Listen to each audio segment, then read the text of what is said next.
What's up, everybody? Welcome back to another episode of What the Truck. We got Solomon here today, and we are talking with Ryan from Vintage Chariots. Ryan, dude, what the truck? Hey, Solomon. Well, we got a 1966 factory F350 crew cab. It's pretty much a unicorn vehicle, and want to take you around and kind of show you a little bit about the little odds and ends and some of the little changes that were made during the build. But as a factory crew cab, you're going to have very, very low production figures. I want to say the last time I looked, or at least the sources that I have, say that maybe around 100 or less were ever made. Wow. For 66. So kind of a rare bird, but I'd love to take you around and kind of show you some of the little odds and ends.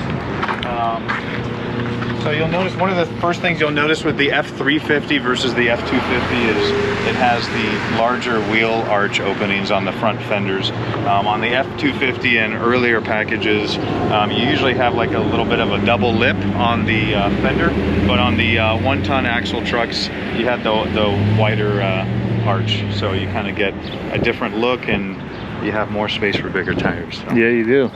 Speaking of the tires, this truck has 37-inch military tires. It kind of offers a little bit more of a rough ride, but it's got that very classic, iconic look to it. So it's 37s with 16.5-inch old school rim size. These wheels were actually taken from the Ford camper vehicles of the era, so they sit a little bit wider. I think it's a 9.5-inch width rim. And then the wheels themselves were painted Wimbledon white in the classic Ford white colors. So. Dude, they look great on there. Yeah. I like it. I also like that it has the older style cap because it's still a really cool looking cap. Yeah, so the little bottle cap came, I believe, from the earlier era trucks. From it looks like a fridge. From the fridge trucks. And painted Ford red to match. And, you know, as you know, or for those that don't know, the slick side crew cabs never came in factory four-wheel drive. So this has been converted. This would have been a long bed and it was cut down to give the short bed appearance. But it is the factory frame and the factory body, so that's pretty cool. It is neat. And given that it's a F350, it is a one-ton truck with the one-ton 8-lug axles. Oh, and then the paint. The paint was redone in Sahara beige, which kind of gives it that real classic subdued look. It looks so good. Offset with the Wimbledon white bumpers and the Ford lettering on the tailgate. I guess I made a sale on offer up there.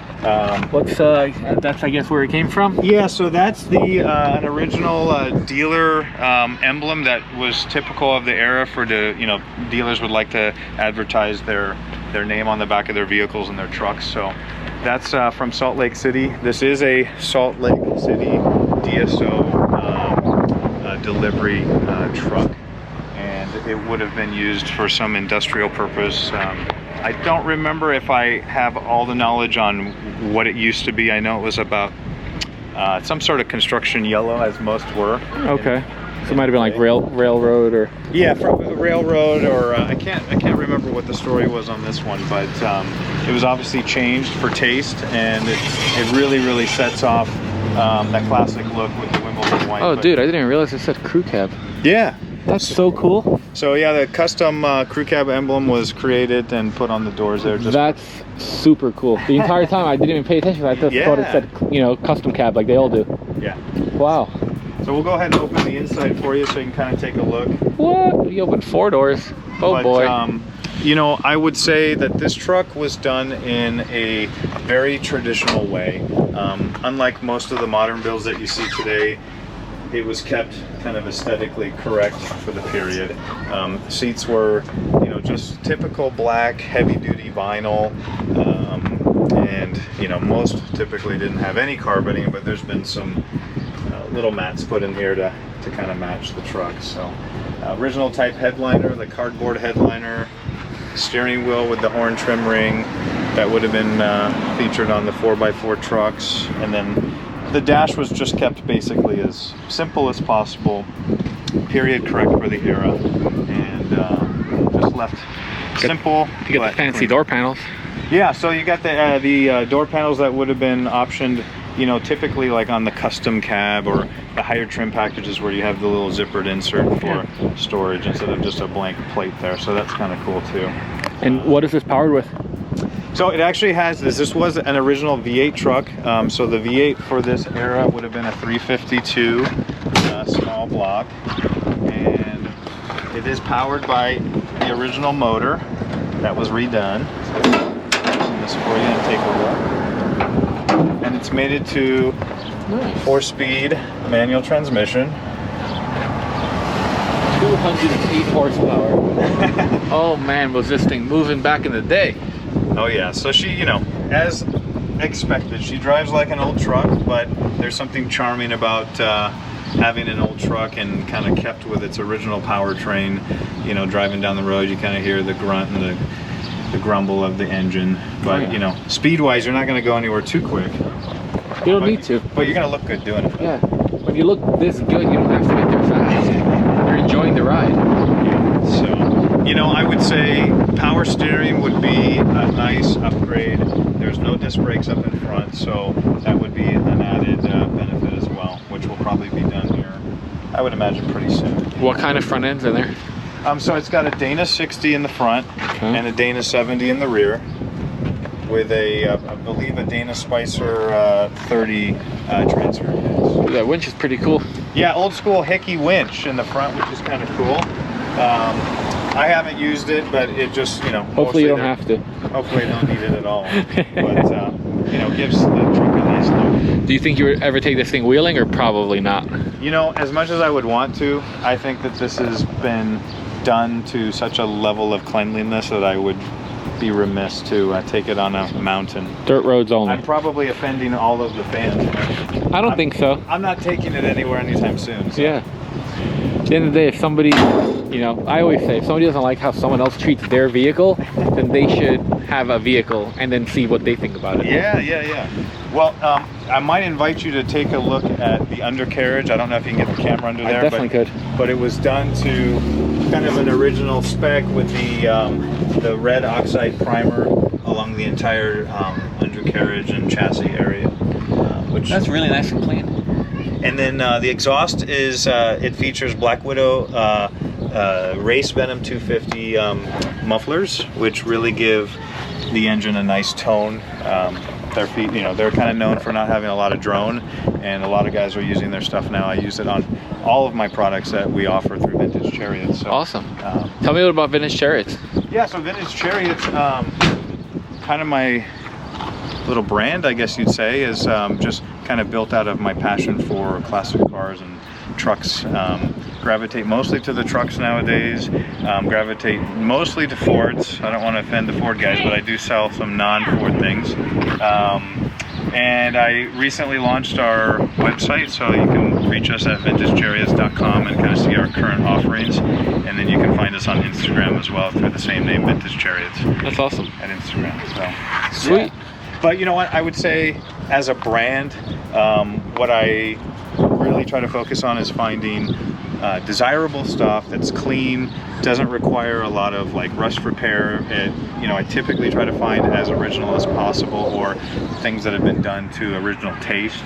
I'm not a builder, so I don't purport to, you know, build up and make really cool stuff, but I really do focus on the passion of finding stuff that other people will enjoy.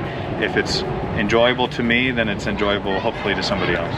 Heck yeah. Well, that was awesome. I'm gonna pull the drone out, we're gonna fly it around, get some cool drone footage, probably go around the block, and we'll show you that.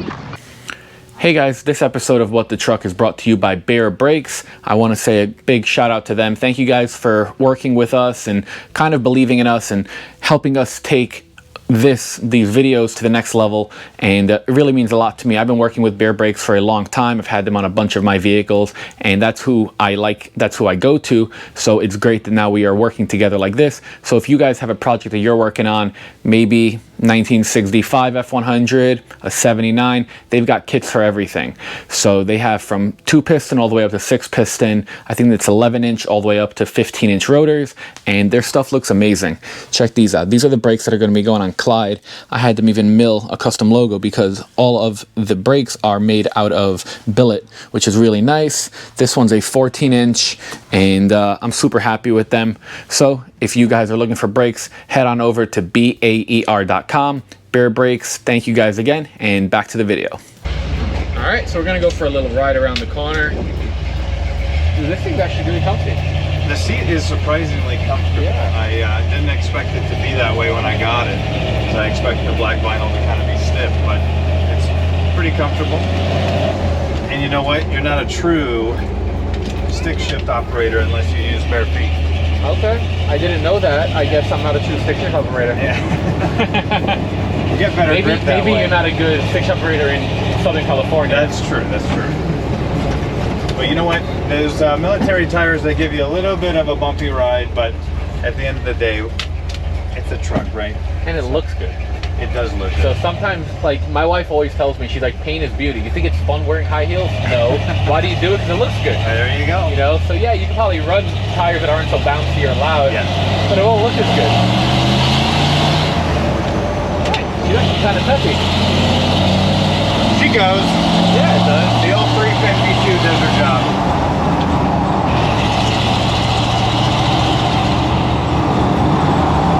You know, you got your share of rattles and creaks and stuff like that, but you know what? If you don't... The truck's twice as old as we are. Yeah, I mean, she's got some charm, so you got to appreciate it for that kind of stuff. I love this thing.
Alright guys, I hope you enjoyed the video. I had a fun time doing it.